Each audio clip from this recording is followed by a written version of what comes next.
క్రైస్తుల అందరికీ వందనాలు. ఈరోజు వాక్య ధ్యానాంశము 119వ కీర్తన 18వ వచనం ఒకసారి చదువుకుందాం. బైబిల్ తెరవండి ఒకసారి. నేను నీ ధర్మశాస్త్రం నందు ఆశ్చర్యమైన సంగతులను చూచినట్లు నా కన్నులు తెరవము. ఈ వాక్యం ద్వారా దేవుడు మనతో మాట్లాడను గాక.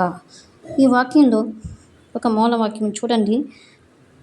నీ ధర్మశాస్త్రం నందు ఆశ్చర్యమైన సంగతులను చూచినట్లు నా కన్నులు తెరవము. మన కన్నులు తెరవబడితే దేవుని ప్రత్యక్షతను మనం చూడగలము. అక్కడ యెరూషలేము నుండి ఎమ్మయి మార్గంకు వెళుతున్నప్పుడు వాళ్ళ కన్నులు దేవుడు ఎప్పుడైతే రొట్టెను పట్టుకుని విరిచి వారికి పెట్టారో, పంచిపెట్టినప్పుడు వాళ్ళ కన్నులు తెరవబడినాయి. వారు యేసుని గుర్తుపట్టారు. అలాగనే ఇప్పుడు మనం కన్నులు తెరవబడితే 7 సందర్భాలు మనకు కలిగే ప్రయోజనాలు ఏంటి, దేవుని ప్రత్యక్షతలు మనం పొందుకునే మేళ్ళు ఏంటి ఈరోజు ధ్యానం చేద్దాం. మొట్టమొదటిగా ఆదికాండము 21వ అధ్యాయము 19వ వచనం. అక్కడ హాగరు అరణ్యానికి వెళ్ళింది తన బిడ్డను పట్టుకొని. తనకి తీసుకొచ్చిన నీరు అయిపోయింది. ఆ సందర్భంలో దేవుడు ఆవిడ కన్నులు తెరిచినప్పుడు పక్కనే ఉన్న నీటి ఊట కనపడింది. ఆ దాహానికి తీసుకొచ్చిన నీరు అయిపోయినప్పుడు ఆ త్రాగటం వలన ఆ యొక్క నీరు ఆ చంటిబాబుకి అందించుడుగా ఆ బిడ్డ బ్రతికాడనమాట. అంటే తన బిడ్డ బ్రతకడానికి ఆమె కన్నులు తెరవబడిన ఆ సమయంలో ఒక గొప్ప అద్భుతం జరిగింది. రెండవ మేలు చూస్తే అపోస్తుల కార్యాలు 8వ అధ్యాయము 30 నుంచి 38 వచనాలు చూసుకుంటే అక్కడ ఒక రాణి కింద ఒక ఆర్థిక శాఖ మంత్రిగా పనిచేస్తున్న నపుంసకుడు ఉన్నాడు. దేవుని ఆరాధించడానికి ఒక గ్రంథం పట్టుకొని చదువుతున్నాడు. ఆరాధించడానికి వెళుతున్న సమయంలో అక్కడ ఫిలిప్పు అనే దేవుని యొక్క సేవకుడు ప్రత్యక్షమయ్యి ఆ యొక్క గ్రంథం అతనికి అర్థం కానప్పుడు వివరించి చెప్పినప్పుడు ఆయన కన్నులు తెరవబడినాయి. అక్కడ కూడా అతను రక్షణ పొందుకున్నట్లుగా చూస్తున్నాం. రెండవ మేలు ఏంటంటే ఆయన కన్నులు తెరవబడితే ఆయన అప్పుడే ఆ యొక్క పరిశుద్ధ గ్రంథంలో నుంచి ప్రత్యక్షత మారుమనసు బాప్తీసానికి అతని హృదయం తెరవబడింది. మన కన్నులు తెరవబడినాయి. తెరవబడటం వలన రక్షణ కార్యం జరిగింది. రక్షణ పొందుకోవడానికి ఆయన కన్నులు తెరవబడినాయి అన్నమాట. మూడవదిగా చూస్తే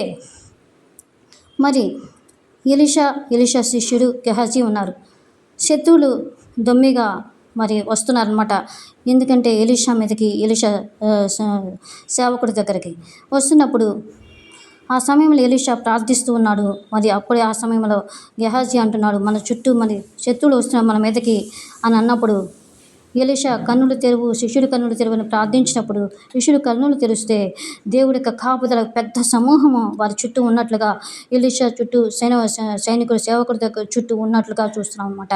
కన్నులు తెరవబడితే దేవుని కాపుదల ఏంటో మనం కొన్ని సందర్భాల్లో మనం పోయే మార్గంలో, మనం ఉంటున్న స్థలాల్లో, మన ఇంటిలో, బయట మన చుట్టూ ఎంతో దేవదూతల సమూహము మన చుట్టూ ఉన్నట్లుగా మనం కొన్ని సందర్భాల్లో చూడలేకపోతాం. దేవుడి కాపుదల మనం చూడలేకపోతాం. ఒక్కోసారి అనేక ప్రమాదం నుంచి తప్పించబడటానికి కారణం ఏంటంటే దేవుడి యొక్క దూతల కాపుదల మనకెంతో ఉన్నదన్నమాట. అలాగనే 4వ సందర్భం చూస్తే అక్కడ చూడండి, బిలాము కన్నులు తెరవబడే. సంఖ్యాకాండం 24వ అధ్యాయము 4 నుంచి 16 వచనాలు చూస్తే బిలాము ప్రవక్త ప్రవచనం అతను ఏదంటే అది అక్కడ ఇశ్రాయేలు మీద నెరవేరుద్దనమాట. బాలాకు రాజు ఏం చేస్తున్నాడంటే బిలాముని ప్రవచించమంటున్నాడు. ఆ సమయంలో దేవుడు బిలాము కన్నులు తెరవటం వలన అతను ఉన్నట్లు ఇశ్రాయేలుని దీవించాడనమాట.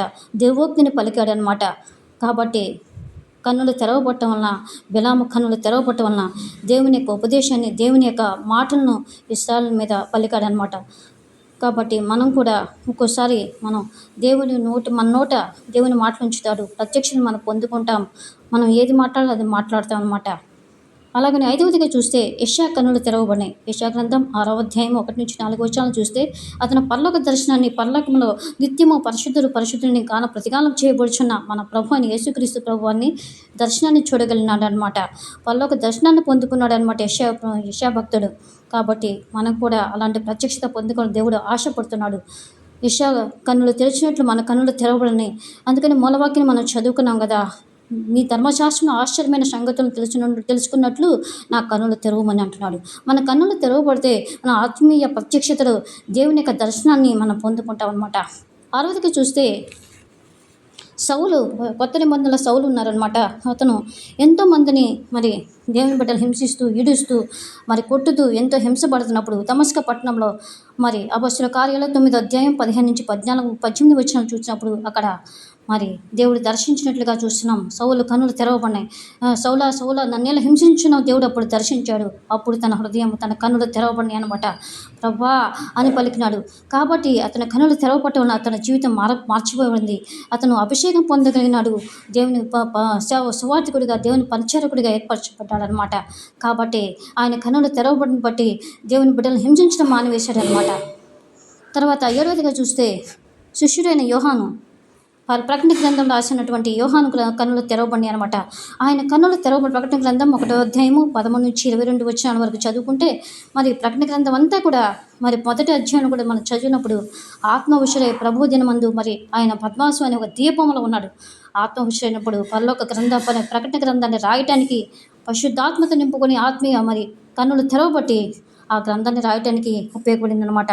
అంటే పరలోక ప్రత్యక్షత రాబో దినములు జరగబోయే సంగతులు రాశాడనమాట. అతను చచ్చిన వాళ్ళ వల్ల ఉన్నాడని రాయబడుతుంది అనమాట. కాబట్టి మనం ఈరోజు మన కన్నులు తెరవబడినాయా? ఇంకనూ ఏ విషయాల్లో మన కన్నులు తెరవబడకుండా ఉన్నాయి? దేవుడు అంటున్నాడు, మీ కన్నులు తెరవాలి.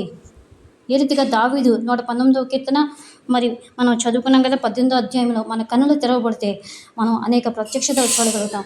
మనం దైవ ప్రత్యక్షతను పొందుకోవాలంటే మన కన్నులు తెరవబడాలి. మరి ఎన్నో మేళ్లు పొందుకున్నాం. మరి హాగరు జీవితంలో తన బిడ్డ బతకటానికి కన్నులు తెరవబడినాయి. అలాగనే నపుంసకు రక్షణ పొందడానికి మరి కన్నులు తెరవబడినాయి. అలాగనే 3వదిగా ఎలీషా మరి శిష్యుడు ఉన్నాడు గెహాజీ, తన కన్నులు తెరిచాడనమాట ప్రార్థన ద్వారా. అప్పుడు దేవుడి కాపుదల మనకు ఎంత ఉందో, శత్రువుల చేతిలోంచి మనకు దేవుడు మన చుట్టూ కాపుదల ఉంచాడని చూడగలిగినాడు అనమాట. బిలాము కన్నులు తెరవబడి దేవోక్తి పలికాడు. అలాగనే యెషయా కన్నులు పరలోక దర్శనాన్ని చూశాడనమాట.